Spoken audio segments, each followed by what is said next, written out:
کامیاب ذلت کا راستہ تھا۔ اللہ کا نبی جس معاشرے میں آیا وہ تو بہت ہی گھٹیا معاشرہ تھا۔ اللہ کا نبی جس معاشرے میں آیا وہ انتہائی کمینہ معاشرہ تھا۔ وہ اتنا گرا ہوا اور اتنا گھٹیا، اتنا ذلیل، اتنا کمینہ معاشرہ تھا۔ اس کی کمینگی کی حد تو دیکھیے کہ وہ اپنی بیٹیوں کو زندہ دفن کر دیتا تھا۔ ان کے گھر میں بیٹیوں کا پیدا ہونا عائد تصور ہوتا تھا۔ ان کے گھر میں بیٹی کیا پیدا ہو گئی، ناک کٹ گیا، معاشرے میں چلنے کے قابل نہیں رہ گیا کہ میں کیسے چلوں کہ میرے گھر میں بیٹی پیدا ہو گئی۔ لہٰذا وہ اپنی ناک کو بچانے کے لیے اپنی بیٹی کو زندہ دفن کرتا ہے۔ اللہ کا نبی جب دیکھتا ہے تو آواز پروردگار سے کہتا ہے، خدایا یہ کتنا گھٹیا کمینہ ترین معاشرہ ہے، یہ تو اپنی بیٹیوں کو زندہ دفن کرتا ہے، تو نے کہاں بھیجا میرے پروردگار؟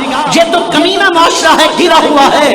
اللہ اپنے حبیب سے کہتا ہے، اے میرے حبیب میں جانتا ہوں جتنا گرا ہوا معاشرہ ہے میں نے اتنا ہی بلند سے بلند نبی بھیجا۔ میں نے عزتوں والا، کرامتوں والا، شرفتوں والا، برکتوں والا میں نے نبی بھیجا ہے۔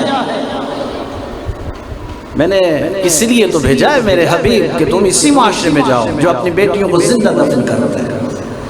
تو میرا انتخاب میں نے اسی معاشرے میں اسی لیے کیا کہ تم اس معاشرے میں جا کر اپنی بیٹی کی تعظیم میں کھڑا ہو کر ان کو بتاؤ کہ بیٹیوں کی تعظیم میں کھڑا ہوا جاتا ہے، ان کو زندہ دفن نہیں کیا جاتا۔ اور پھر اسی معاشرے میں اللہ کا نبی اپنی بیٹی کی تعظیم میں کھڑا ہوتا ہے، کھڑا ہوتا ہے، حتیٰ کہ جناب خدیجہ الکبریٰ آتی ہیں اور اللہ کا نبی کھڑا ہو جاتا ہے۔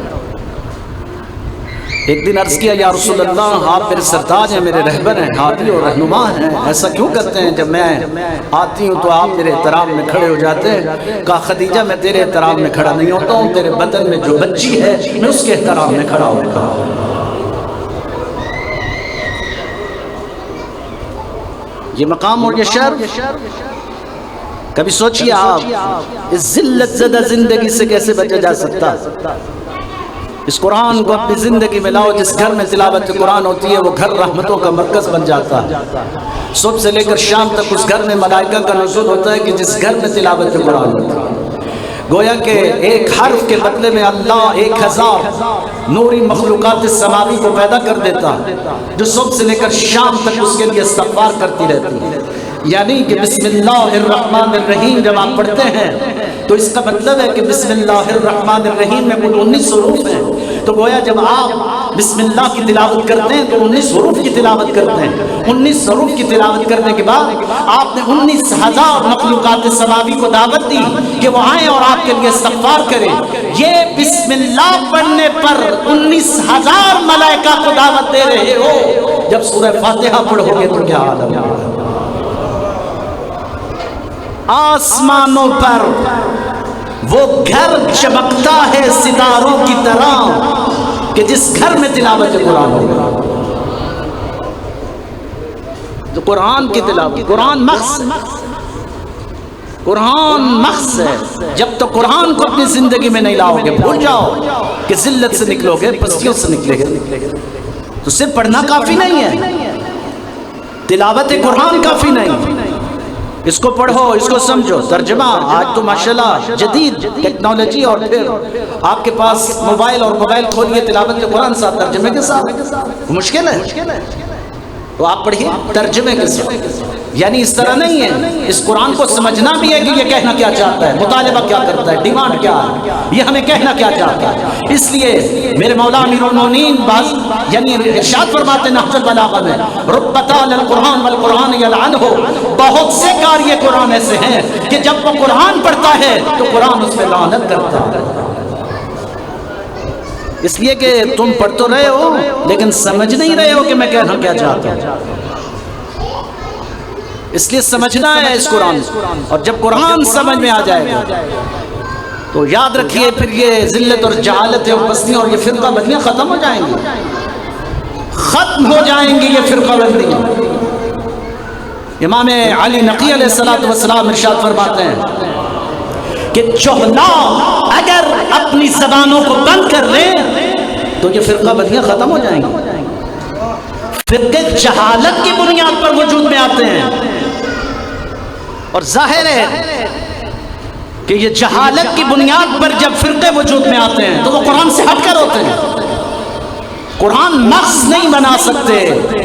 اس لیے پیغمبر اسلام نے وصیت میں بھی ارشاد فرمایا تھا، کہا تھا انی تارکم فیکم الثقلین کتاب اللہ و عترتی و اہل بیتی، میں تمہارے درمیان دو گراں قدر چیزیں چھوڑے جا رہا ہوں، ایک قرآن اور ایک اہل بیت. ان دونوں سے تمسک پیدا کرو. میں پیغمبر ضمانت دیتا ہوں کہ تم زندگی میں کبھی گمراہ نہیں ہو. میرا بابا میرا دادا میرے لیے جائیداد چھوڑ کر کے جائے اور یہ وصیت لکھ کر کے جائے کہ اس میں اتنے جائیداد فلاں بیٹے کی اور اتنے مرلے فلاں بیٹے کی اور اتنے پلاٹ فلاں بیٹے کے، میں اس وصیت پر عمل کرنے کے لیے مجھے کورٹ کچہری کیوں نہیں جانا پڑتا، دھکے کھانا پڑتا ہے، پرے اور پنچایت لگانا پڑتی ہے. یہ میرے بابا اور دادا کی وصیت ہے، اس پر عمل کرو. ارے جہاں اس وصیت پر اتنا زور ہے اور جو اللہ کا نبی وصیت کر کے جا رہا تھا اس وصیت پر کوئی عمل نہیں ہے. اور آج اللہ کا نبی تو قرآن اور اہل بیت کی وصیت کر کے جائے اور تم بل لا رہے ہو جو کسی وصیت کا بھی حصہ نہیں ہے. درود بھیجئے آل بیت محمد پر.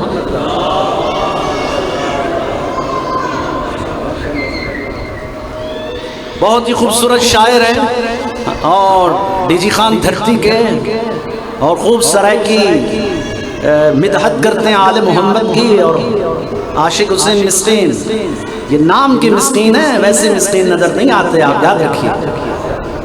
اور ماشاءاللہ آپ کو خوب محسوس کریں گے اپنی شاعری کے ذریعے سے، اور ماشاءاللہ بہت ہی خوبصورت الفاظ میں انشاءاللہ آپ کو محسوس کریں گے. میں ان کو زیادہ دیر نہیں بٹھاؤں گا اور آپ کی زحمتوں کو جلد تمام کروں. پیغام ہے کس بنیاد پر یہ بل لائے ہو تم؟ کون سا بل ہے؟ تم ہم سے اہل بیت کے قاتل منوانا چاہتے ہو؟ ایڑی چوٹی کا زور لگا رہے ہو کہ کسی طرح اہل بیت کے قاتلوں کو تسلیم کر دیا جائے. تو کیا پروگرام ہے؟ تسلیم کرنے کا پروگرام ہے؟ آپ چاہتے ہیں کہ اہل بیت کے قاتل تسلیم ہو جائیں؟ تو نہیں ہو سکتا. اس ملک کے اندر یہ کبھی نہیں ہوگا. الحمدللہ 91 سے لے کر زور لگا رہے ہیں، چوٹی کا زور لگا رہے ہیں، ہر دفعہ اٹھا کر کے باہر پھینک دیا جاتا ہے. اس دفعہ تو اس بل کو ایسے پھٹا جیسے ضیاء الحق کا جہاز پھٹا. بس پھٹ گیا.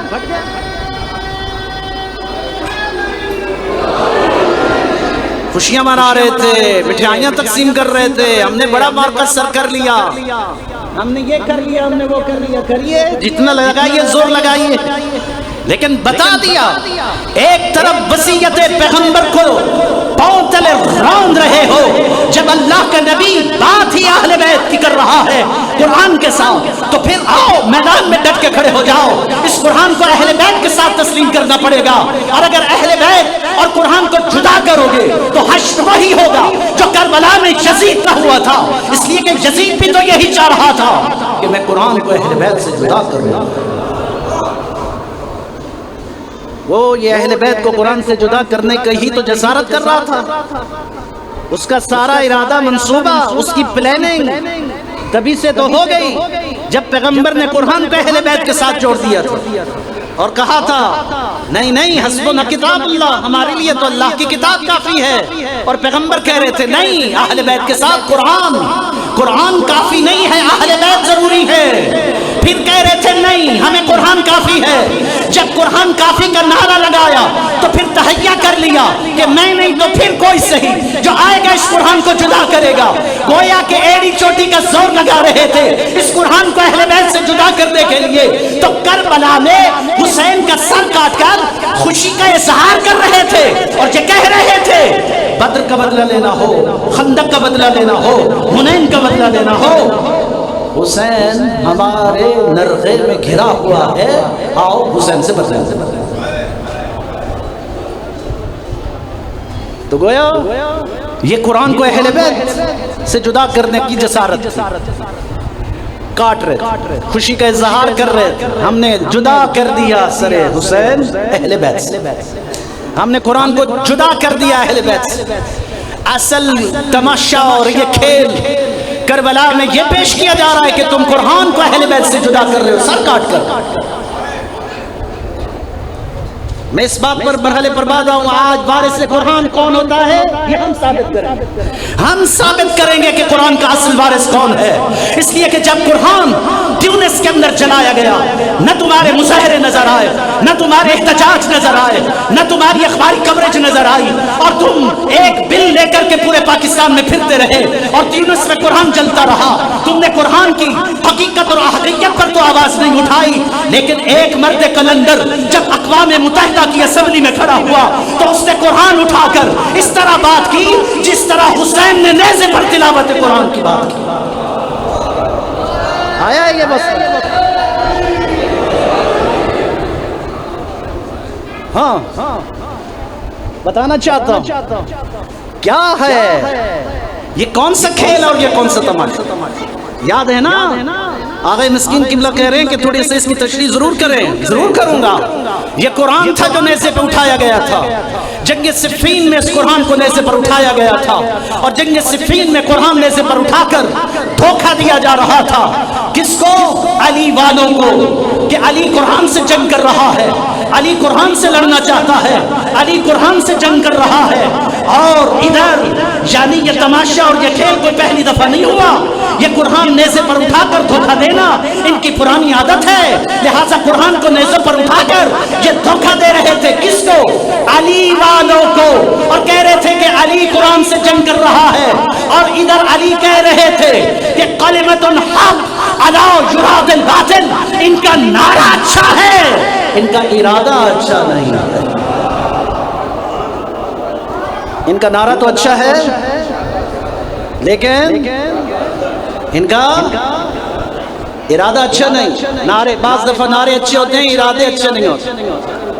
ہم کون سا صحابہ کے منکر ہیں بھائی؟ ہم صحابہ کی بات کرتے ہیں پاکستان میں بچ گچ کے کرتے ہیں. ہم سے پوچھو صحابہ کا مقام کیا ہے؟ یہ صحابی کا مقام ہے جس کو کہا جاتا ہے سلمان منا اہل البیت. یہ صحابی ہی تو تھا جس کو اہل بیت کے اندر داخل ہونے کا شرف دیا گیا. یہ صحابی تو تھا کہ جس کے بارے میں پیغمبر اسلام نے کہا تھا آسمان نے اس شخص پر سایہ ہی نہیں کیا جو ابو ذر سے زیادہ سچا ہو.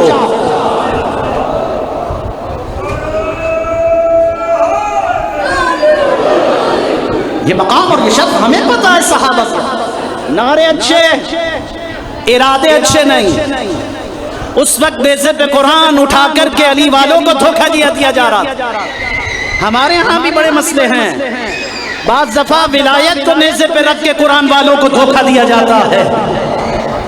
یہ بھی تو خطرناک کھیل ہے کہ ولایت کو نیزے پہ رکھ کے آپ قرآن والوں کو دھوکہ دیں. ولایت کو نیزے پہ رکھ کے آپ لوگوں کو گمراہ کریں. نماز نہیں پڑھیے، روزہ مت رکھیے، علی علی کریے، سیدھا جنت میں. یہ کہاں کا انصاف ہے؟ یہ کون سی تفسیر ہے جو آپ کرنے جا رہے ہو؟ اس لیے کہ علی وہ حق کا امام ہے جس کو تلاش کرو تو سجدوں میں ملے گا، تلاش کرو تو رکوع میں ملے گا، تلاش کرو تو عبادتوں میں ملے گا، تلاش کرو تو ریاستوں میں ملے گا، تلاش کرو تو کعبے کے طواف میں ملے گا. یہ ہے علی کا محور، یہ ہے علی کی ریاست اور یہ ہے علی کی عبادت. لہذا یہ پاکستان کے اندر یہ کھیل نہیں کھیلا جائے گا اور نہ یہ کھیل نہ دیا جائے گا. یہ تماشا بند ہوگا اس ملک کے اندر. ایک بڑی تعداد پاکستان کے اندر ایسی ہے اور کثرت کے زور ہمیں مت دکھاؤ. ابھی کراچی میں پھر تم نے کثرت کا زور دکھایا کہ ہم بڑی کثرت میں ہیں. کوئی کثرت میں نہیں ہو.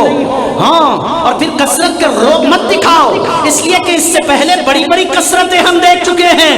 جب تمہاری کثرت 72 کا مقابلہ نہیں کر سکی تو آج کی کثرت، آج کی اقلیت کا مقابلہ کیا کر سکے گی؟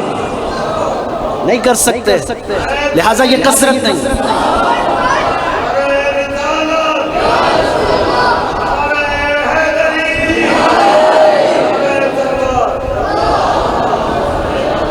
آپ گھبرا تو نہیں گئے؟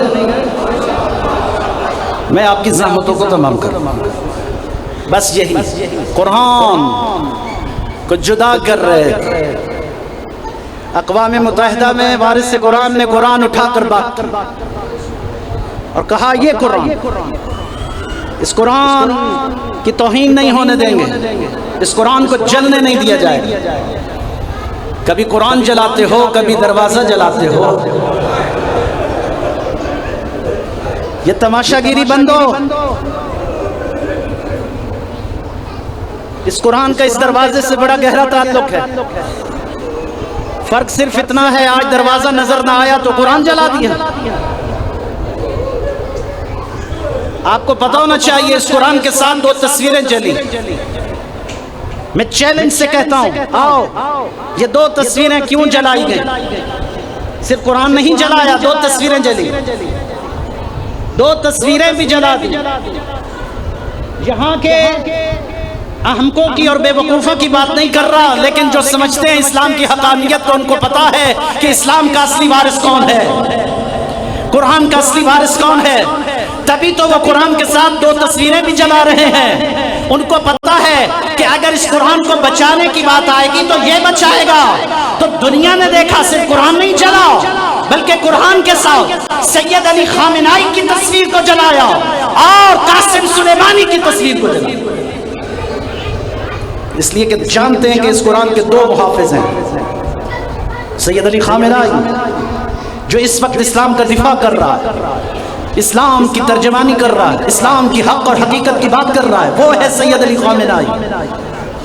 اور پھر دنیا نے دیکھا یہ وارث قرآن کس طرح اقوام متحدہ کے اندر جنرل اسمبلی کے اندر قرآن اٹھا کر قرآن کی عزت اور حرمت کی بات کر رہا ہے، قرآن کی تقدیس کی بات کر رہا ہے، قرآن کی فضیلت اور قرآن کی عظمت کو بیان کر رہا ہے.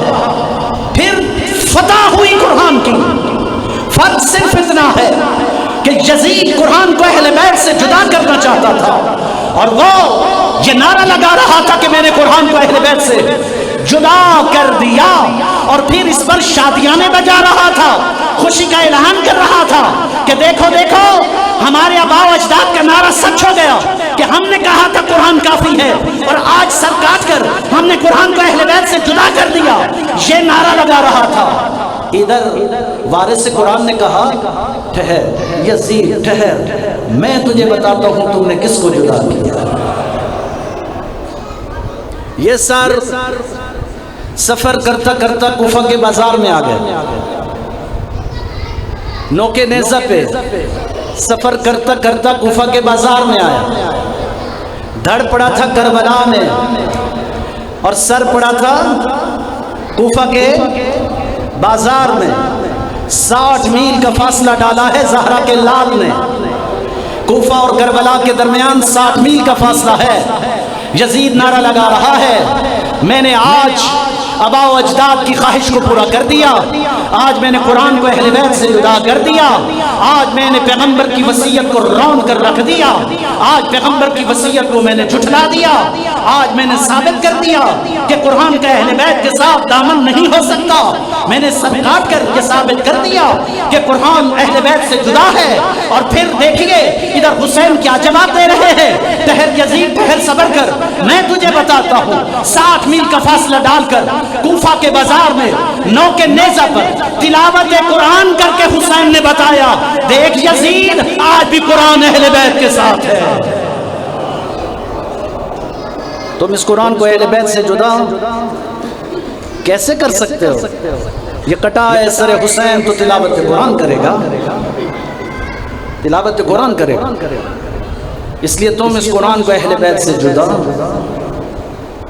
نہیں کر سکتے، یہ جرت نہیں کر سکتے. لہذا اقوام متحدہ میں یہی نظارہ میں نے دیکھا.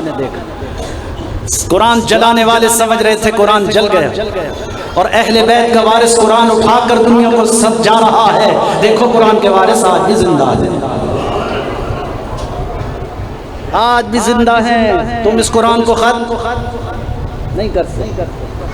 تو یہ گہرا تعلق ہے. میں بس آپ کی زحمتوں کو تمام کروں. یہ جو ایام ہیں یہ کوئی معمولی ایام نہیں. ہمیں ان ایام کی معرفت نہیں. یکم ربیع الاول تاریخ کا وہ سیاہ ترین دن ہے. کبھی آپ نے اس پر توجہ کی؟ کبھی غور کیا یہ یکم ربیع الاول کو کیا ہوا؟ رسول کی رحلت کا چوتھا دن ہے اور مسلمانوں نے دروازہ زہرا پر ہجوم کیا ہوا ہے. یہ اسلام کی تاریخ کا سیاہ باب ہے. کہاں کہاں روئیں گے زہرا کو.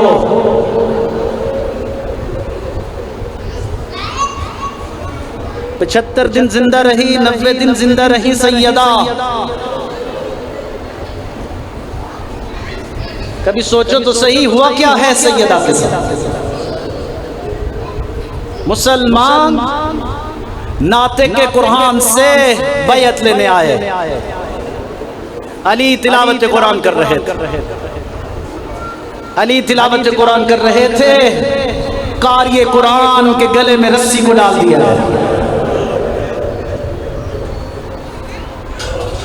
اور مسلمانوں اتنا ظلم بھی ہوتا ہے تاریخ کے ساتھ.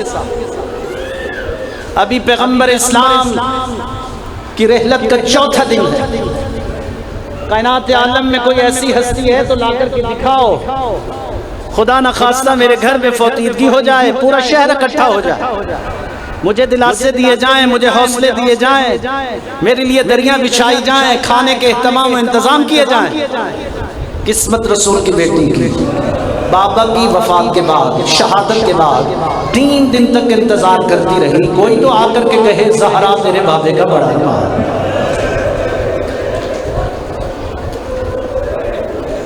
کوئی تو آ کر کے کہے زہرا تیرے بابے کا بڑا ایمان. گریہ کنا سیدہ علی سے کہتی ہے یا علی مجھے تو کسی عورت نے پرسہ نہیں دیا، کیا باہر کسی نے آپ کو بھی پرسہ دیا؟ کہا زہرا پرسہ تو دور کی بات ہے، میں سلام کرتا ہوں مجھے جواب نہیں دیتے.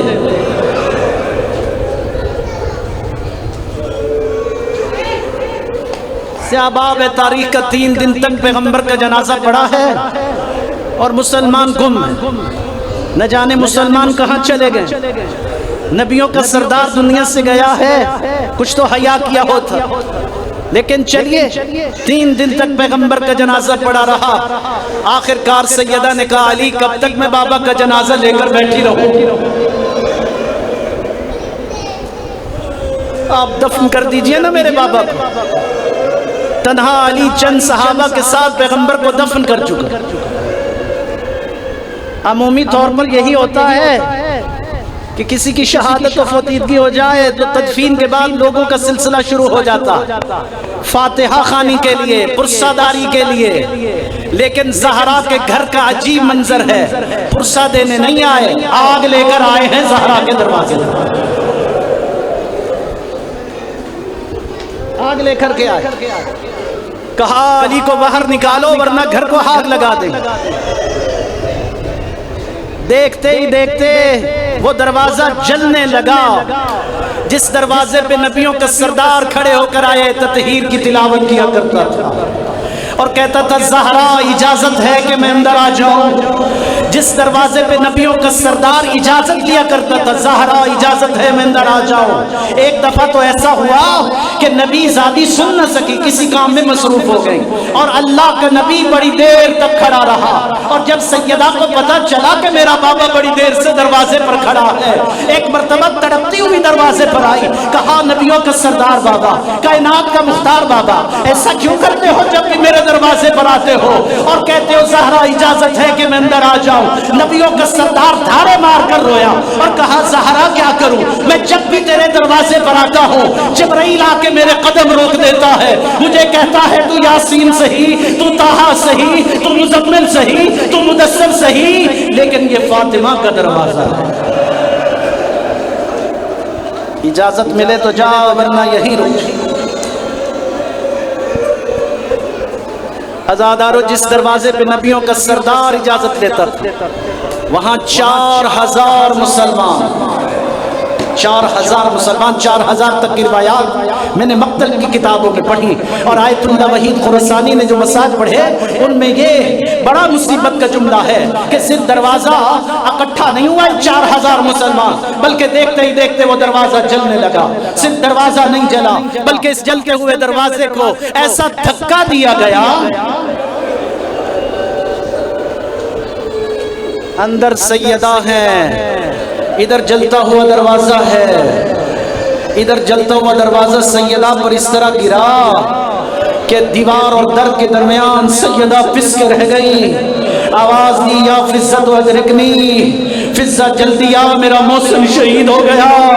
خون میں لت پت زہرا، زخمی زہرا، جتنی مشکل میں تھی زہرا، کیا دیکھا کہ حسن اور حسین ان ظالموں کی آباؤں میں کچلے چلے جا رہے تھے، اور پھر ایسا منظر بھی دیکھنے میں آیا جب علی کے گریبان میں رسی کو ڈالا ہوا تھا۔ جتنی مشکل میں تھی نبی کی بیٹی کہ اپنا ہاتھ علی کے پہلو میں رکھا اور کہا ابو الحسن کو چھوڑ دو، ابو الحسن کو چھوڑ دو، آزادارو۔ صرف چھوڑا نہیں ہے بلکہ ایک ظالم نے زوردار تماچا نبی زادی کے منہ پر مارا، بس تماچا لگنا تھا، کہا یا علی اللہ کے حوالے، یا علی اللہ کے حوالے۔ یکم ربیع الاول تاریخ کا وہ مصیبت زدہ دن ہے شیعو، اس کو مت بھولنا، اس کو مت بھولنا، اس کو تاریخ کا حصہ ہے، اور نہ جانے اس دن سے لے کر کب تلک زندہ رہی زہرا، کب تلک زندہ رہی زہرا۔ جب بھی روتی تو ندا دیتی، بابا تیرے جانے کے بعد مصیبتوں کا پہاڑ ٹوٹ گیا۔ آئیے نانا، آئیے بابا رسول خدا، دیکھیے آپ کی بیٹی کا جنازہ رات کے اندھیرے میں اٹھایا جا رہا ہے۔